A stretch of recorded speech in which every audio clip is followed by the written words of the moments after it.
Assalamualaikum warahmatullahi wabarakatuh. Halo, buat kamu lulusan S1 Farmasi yang punya niatan buat melanjutkan pendidikan profesi apoteker di Universitas Ahmad Dahlan, video ini cocok banget buat kamu, alias kaum-kaum eksternal. Merapat yuk, kenalin, aku Ican. Aku lulusan dari S1 Farmasi Universitas Samratulangi Manado, Sulawesi Utara, dan melanjutkan pendidikan di profesi apoteker UAD angkatan 46. Alhamdulillah kemarin aku sudah disumpah apoteker pada bulan September 2024. Oh ya, sebelumnya terima kasih banget buat teman-teman yang udah klik video ini. Semoga bermanfaat dan jangan lupa untuk sharing ke teman-teman calon sejawat apoteker lainnya ya. Oke, jadi sebelumnya aku mau sharing sebentar. Kalau misalnya kalian punya niatan buat lanjut profesi apoteker, mulai dari sekarang banget nih, kalian bisa list terkait dengan perguruan tinggi mana yang kalian incer. Kalian bikin ringkasan mulai dari nama univnya, lokasinya di mana, akreditasinya apa, kemudian biayanya berapa, dan biaya itu termasuk apa saja, kemudian terkait dengan syarat pendaftarannya. Karena syarat pendaftarannya itu biasanya hampir-hampir sama antar satu univ dengan univ lainnya. Jadi kalian ini bisa sekalian pakai berkas tersebut untuk universitas lainnya.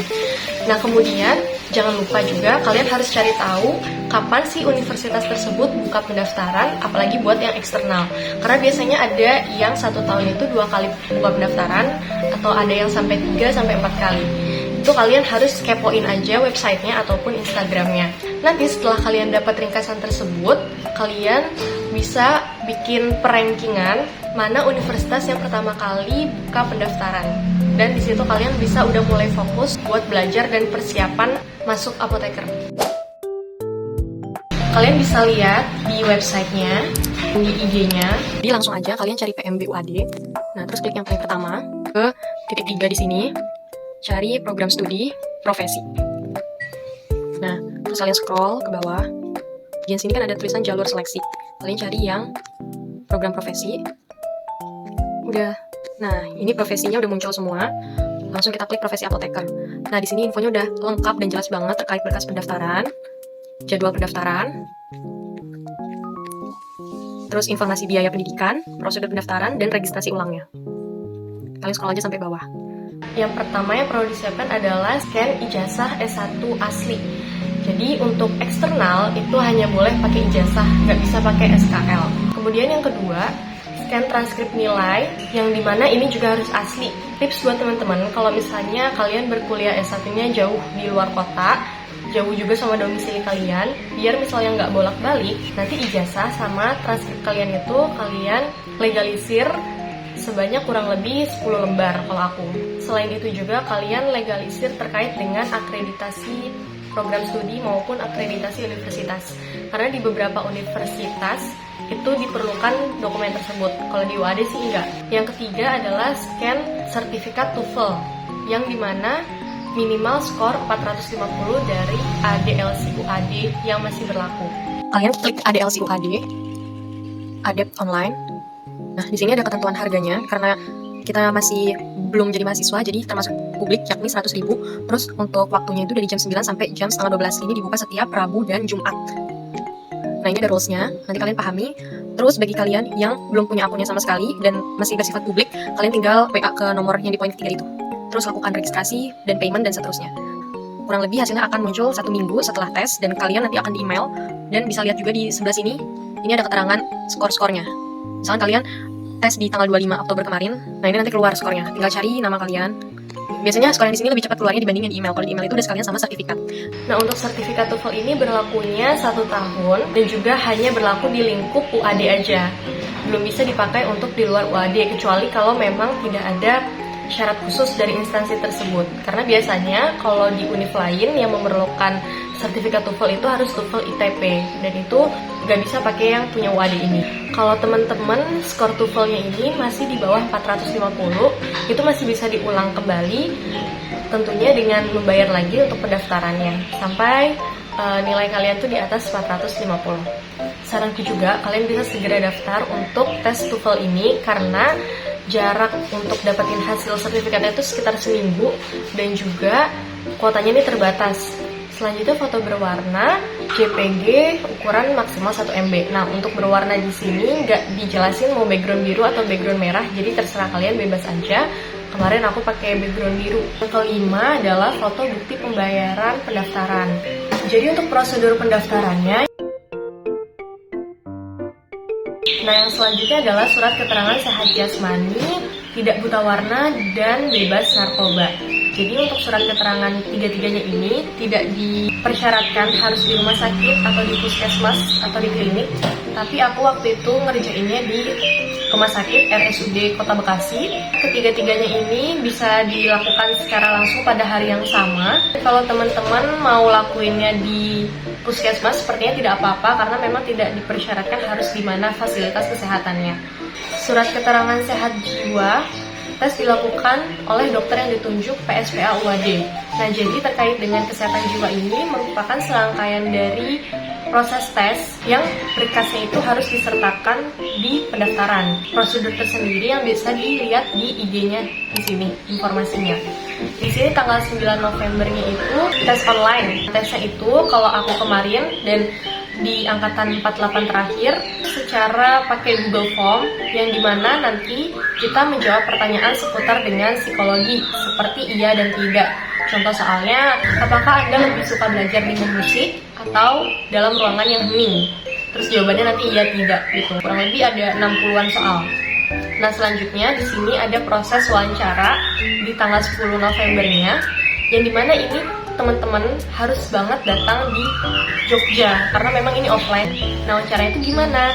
Kalau aku kemarin dan sempat tanya juga ke angkatan yang terakhir yang 48, jadi dibuat kelompok itu, contohnya 5 orang. Nanti ada satu psikolognya, nanti dilempar case, misalkan kalian sebagai apoteker di apotek, terus ada pasien yang mau beli obat keras dan obatnya itu urgent banget, dia harus minum obat itu, sedangkan itu obat keras dia nggak bawa resep. Bagaimana tanggapan kalian? Gak usah panik, gak usah takut, dan gak usah ragu buat menjawab. Di situ kalian gak dinilai benar atau salahnya. Yang penting kalian percaya diri aja buat menjawab. Karena yang dilihat adalah bagaimana cara kita menjawab, bagaimana cara kita berpikir, dan juga jangan lupa attitude-nya teman-teman saat menjawab. Selesai wawancara, kita disuruh pulang, dan hasil dari tes itu nggak dikasih lihat ke kita nggak tahu hasilnya apa, karena nanti bakal langsung dikasih ke pihak universitas. Nah, waktu pas angkatan aku sih, antara tes kesehatan jiwa sama tes kefarmasiannya itu jaraknya dekat 3-4 hari. Tapi kalau misalkan aku lihat lagi di timeline yang buka pendaftarannya sekarang ini, itu jaraknya cukup jauh. Jadi teman-teman mulai dari sekarang bisa pertimbangin terkait transportasi ke Jogjanya, terus mau tinggal di mananya untuk tes yang kesehatan jiwa sama tes kefarmasiannya nanti. Jadi di UAD itu hanya ada 2 tes, tapi nanti tahapannya ada beberapa yang perlu dilalui. Kayak gitu. Kemudian yang ke-8, scan kartu keluarga yang asli kalau bisa. Kemudian yang ke-9, scan SKCK bagi pendaftar yang eksternal. Nah, bagi teman-teman yang belum punya SKCK sama sekali, silahkan bisa langsung diurus kalau aku di Polres waktu itu, cuman bawa aja KTP sama pas foto backgroundnya merah. Biasanya masing-masing wilayah punya ketentuannya tersendiri ya, jadi entah kalian harus daftar dulu lewat online atau langsung ke tempatnya, nanti kalian coba cari tahu. Kemudian kalau misalkan udah punya SKCK itu berlaku selama 6 bulan, itu kalian tinggal perpanjang aja. Terus yang ke-10, surat keterangan izin atasan. Nah, ini bagi teman-teman yang sudah bekerja. Jadi silakan melampirkan surat izin atasan dari instansi teman-teman yang sudah bekerja.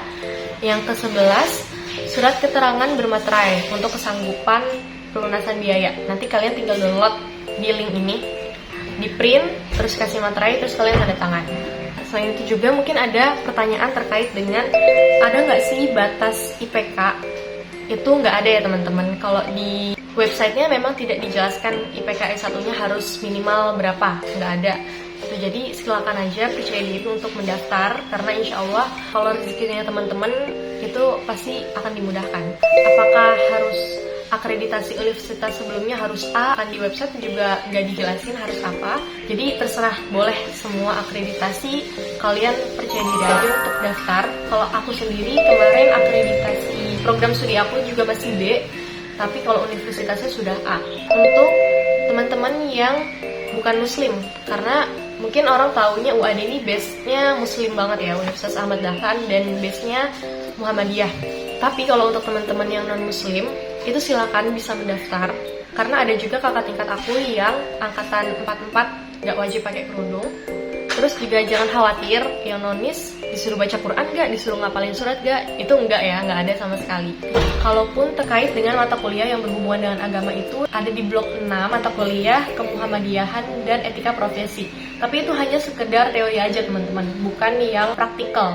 Bisa untuk menambah wawasan teman-teman aja. Kalian langsung fokus aja di bagian yang lulusan selain UAD. Jadi nanti kalian punya kesempatan sebanyak 2 kali buat ikut pendaftaran ini.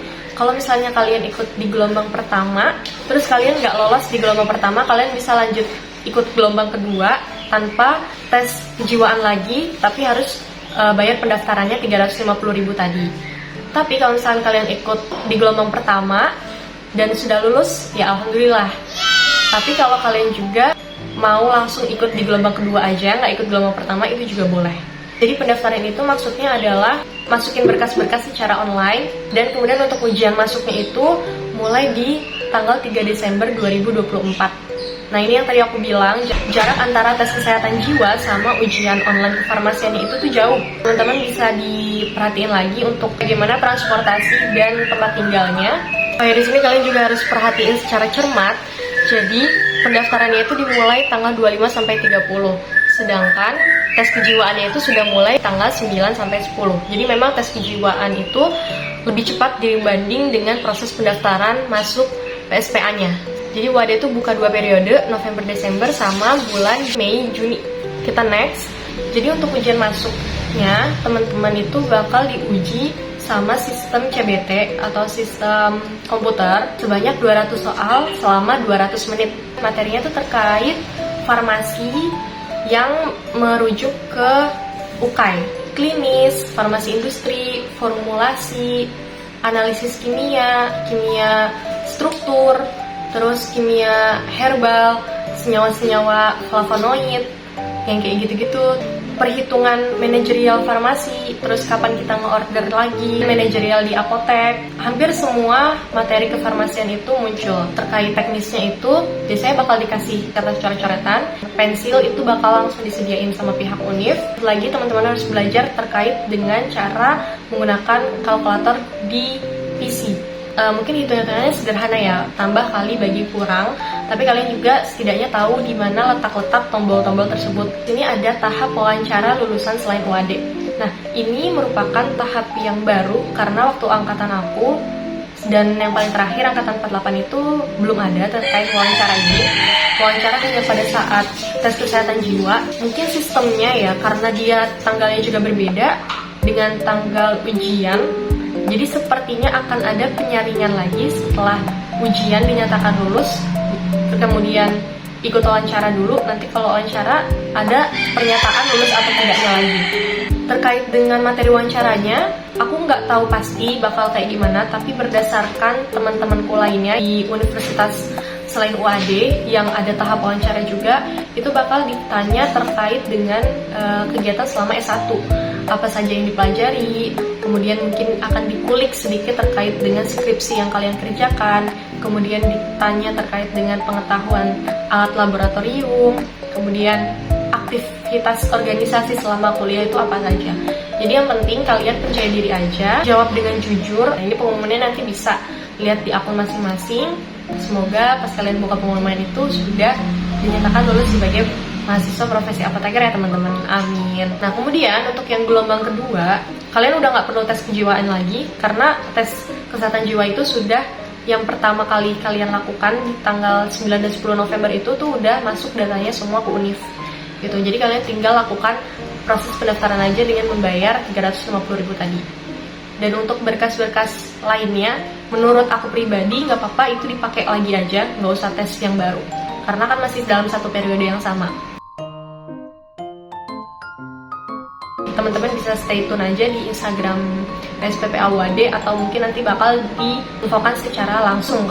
Sosialisasi atau udah mulai belajar ini di bulan Desember, 3 hari lah, tanggal 25 mungkin. Itu pokoknya nggak jauh-jauh dari selesai registrasi, teman-teman udah harus di Jogja buat belajar sebagai seorang mahasiswa profesi apoteker. Nah, ini terkait registrasi ulang. Kalau teman-teman dinyatakan lulus, selamat, alhamdulillah. Tapi kalau misalkan belum dinyatakan lulus, nantinya teman-teman jangan berkecil hati dan tetap berjuang di gelombang kedua atau di universitas lainnya. Karena setiap kesempatan yang ada, teman-teman harus kejar. Dan aku doakan yang terbaik buat teman-teman bisa melanjutkan profesi apoteker ini dengan lancar, dengan mudah. Amin. Teman-teman harus melakukan pembayaran yang dimana untuk eksternal sendiri itu membayar setengah dari total biaya yang dikeluarkan selama profesi apoteker ini, yakni sebesar 26 juta untuk 1 semester. Aku mau bahas juga terkait dengan biaya atau UKT di profesi apoteker UAD. Jadi selama setahun itu untuk eksternal biayanya adalah 52 juta, dan untuk semester pertama dibayarkan 26 juta, begitu juga semester kedua 26 juta. Biayanya itu sudah include terkait dengan SKS, terus PKPA, jas apoteker, ujian-ujian kayak tryout ataupun OSCE, ujian UKAI nasional dan OSCE nasional. Ada uang pangkalnya nggak sih? Itu tidak ada ya teman-teman. Terus biaya di luar 26 juta apa aja nih? Waktu kita masuk nanti kita akan dikasih kain batik, akan dibuat menjadi baju, dan itu biasanya menjahit sendiri. Biasanya kan per orang beda-beda ya untuk range harga masing-masing penjahit. Beli nemtek juga seharga 30.000, dan biaya tambahan lainnya itu yang cukup besar adalah di bagian sumpah apoteker. Karena kalau di UAD, sumpah apotekernya diinisiasi sendiri sama angkatan tersebut yang mau sumpah apoteker. Nah, jadi itu tergantung sama angkatan teman-teman nantinya. Kalau di angkatan aku kemarin, kita iuran itu sebesar 2.500.000. Tapi tenang aja teman-teman, itu pun akan kembali lagi. Jadi tergantung bagaimana nanti angkatan teman-teman itu mengorganisir dengan baik terkait dengan budgeting tersebut. Terus di sini ada notes. Nah, selesai terkait dengan proses pendaftaran dan juga syarat berkas pendaftaran di Universitas Ahmad Dahlan Yogyakarta. Nah, selanjutnya teman-teman, aku mau sharing terkait dengan pengalaman aku one shot PSPA di Universitas Ahmad Dahlan Yogyakarta. Tapi ini juga mungkin bisa teman-teman terapin ketika nanti mau ikut di tes universitas lainnya. Tips yang pertama, yaitu yang udah aku spill di awal, kalian bisa buat ringkasan terkait univ-univ yang bakal kalian incar. Kalian buat di Google Calendar biar kalian tuh ternotis bahwa di tanggal sekian, di bulan sekian ada agenda tersebut. Yang kedua terkait dengan timeline belajar. Jadi aku angkatan 2019 S1-nya, terus lulus tahun 2023 di bulan Februari itu sudah wisuda. Nah, setelah wisuda aku masih tetap stay di universitas S1 aku sambil nunggu berkas-berkas seperti ijazah, transkrip itu keluar semua dan juga legalisir selesai. Di bulan Maret itu aku ngambil lesnya aku tuh di sini ya, di Berteman APP. Aku tahun 2023 itu full les di bulan Maret. Aku ngambil kelas live yang secara online Zoom. Jadi metode belajarnya itu pada saat itu ya, 1 minggu itu 2 kali pertemuan, yang dimana kita akan ada pretest dulu, Google Form gitu terkait materinya tuh satu-satu. Jadi sekarang materi terkait dengan klinis pencernaan kayak gitu. Setelah pretest, kita bakal kelas online, bakal dijelaskan sama kakaknya terkait dengan pretest tadi, dibahas teorinya juga, dan juga akan dikasih lagi soal lagi terkait dengan materi yang baru. Terus nanti ada rekaman Zoom-nya yang kita bisa ulang-ulang lagi. Nanti di akhir banget bakal ada semacam tryout seluruh materi, dan juga kita akan dikasih modul PDF lumayan lengkap, jadi bisa belajar dari situ. Jujur menurut aku pribadi, antara materi S1 walaupun teorinya udah seabrek itu, tapi ketika kita mau masuk apoteker, yang dimana apoteker ini kan diperlukan skill untuk praktikalnya, dan itu masih jauh banyak banget yang harus kita kejar pelajari untuk kisi-kisi masuk profesi apoteker. Ikhtiar salah satunya dengan ikut les itu sangat amat membantu. Dan setelah aku belajar di bulan Maret, nah bulan April itu aku baru balik rumahku di bulan puasa, istirahat aja dulu di rumah. Terus mulai lagi start aku bulan Mei, itu aku udah selesai untuk les online-nya, tinggal aku belajar mandiri, memperdalam materi, dan aku nyari-nyari terkait dengan latihan-latihan soal di Google, Juga aku beli bukunya Si Berteman ini yang buku edisi kedua. Di akhir bulan Mei itu pendaftaran UAD itu udah mulai buka. Dan aku ujian di bulan Juni. Dan alhamdulillahnya aku ikut gelombang 1, one shot langsung keterima. Kalau dibilang soalnya susah apa enggak, soalnya susah menurut aku. Yang penting kalian mau untuk belajar, konsisten dalam belajar, selalu ditargetkan tiap hari itu materi apa yang harus kalian kuasai. Nanti pada saat ujian itu juga hasilnya nggak langsung keluar teman-teman. Jadi aku nggak tahu sama sekali hasil nilaiku berapa gitu. Tapi nanti teman-teman kalau misalkan udah lulus dan masuk di UAD, nanti akan ada suatu sesi yang dimana nilai kita tuh terpampang semua dari awal sampai akhir selama kita berkuliah di UAD.